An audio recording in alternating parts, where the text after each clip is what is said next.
হরে কৃষ্ণ। নমস্কার বন্ধুরা, কেমন আছো? আশা করি নিশ্চয়ই ভালো আছো। আজকে কিসের ভিডিও নিয়ে চলে এসেছি সেটা তো নিশ্চয়ই বুঝতে পারছো।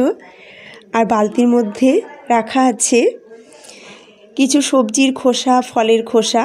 এগুলো আমি কিন্তু রেখে রেখে দিই, আর গাছ লাগানোর সময় টবের নিচে দিয়ে দিই।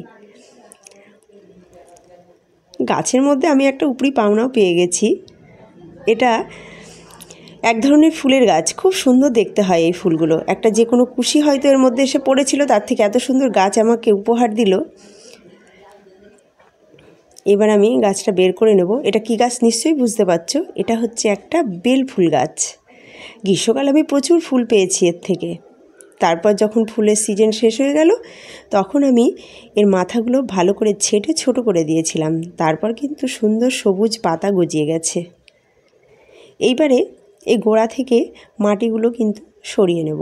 মোটামুটি যতটুকু সম্ভব ততটুকু কিন্তু আমি খুলে নেব মাটিটা।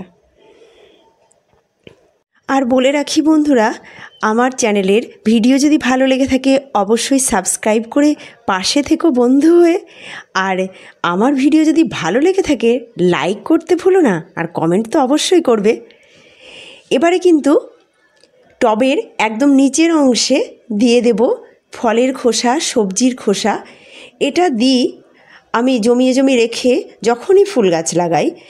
আমার মনে হয় এটা গাছ যখন আমি রোপণ করব, গাছের শিকড় পৌঁছতে পৌঁছতে ততদিনে এটা খুব ভালো জৈব সারে পরিণত হয়ে যাবে।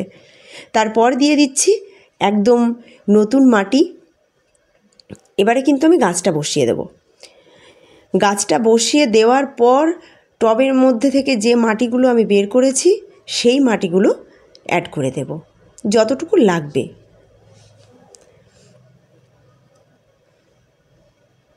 এই মাটি দিয়ে আমি সুন্দর করে গাছটাকে বসিয়ে নেব।